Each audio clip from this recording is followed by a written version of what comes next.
So hopefully by now you've learned a thing or two about the inverse chain rule. And in this video I'm going to show a stickier integral that requires U-substitution. This one, for the record, would be typically seen in a second semester calculus course, but I think somebody who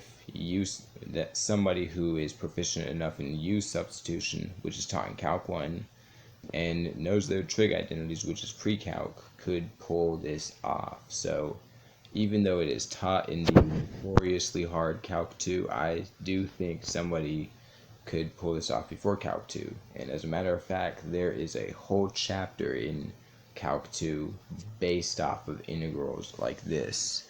So how would I solve this integral then?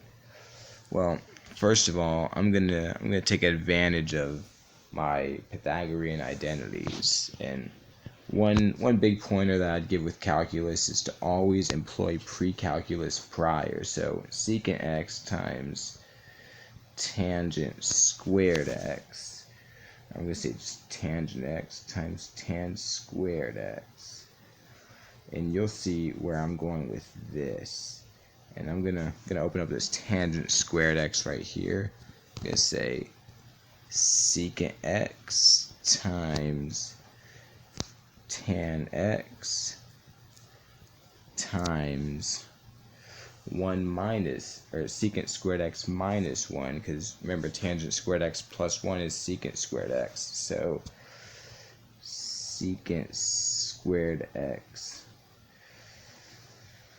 minus 1 dx. And this is where I'm going to now use U-substitution.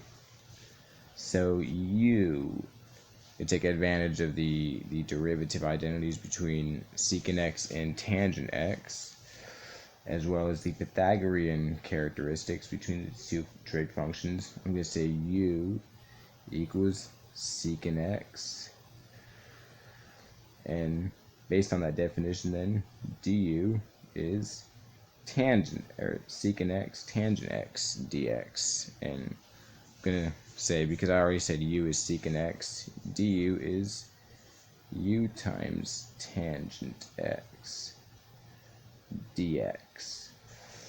And then dx, I'm gonna invert everything here. Dx equals u to the minus 1 times cotangent x du. And I'm going to translate this whole integrand now, which is in terms of x. I'm going to have this be an integral in terms of u and integrate it with respect to u. So I'm going to say, because I said u is equal to secant x, I'm going to say u times tangent x is still, it'll stay, but it'll go away in a second. And now, based on my definition, secant squared x minus 1 would be u squared minus 1, and dx, I said, is u to the minus 1 cotangent x. That's why I said the tangent x is going away, and a lot of times when we use substitute, we do it to eliminate terms. And this is all with respect to u. So tangent x and cotangent x get rid of each other.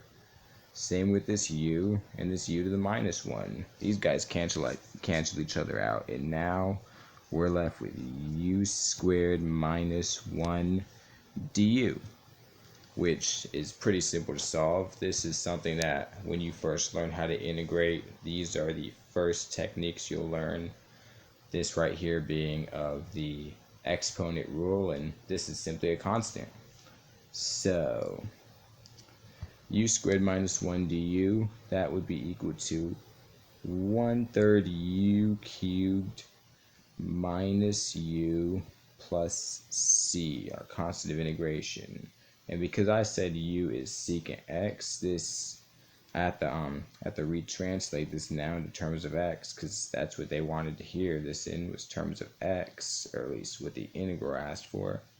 This is 1/3 secant cubed x minus secant x plus c, and I'm running out of space. But this is the answer to this otherwise difficult looking integral. And we are done.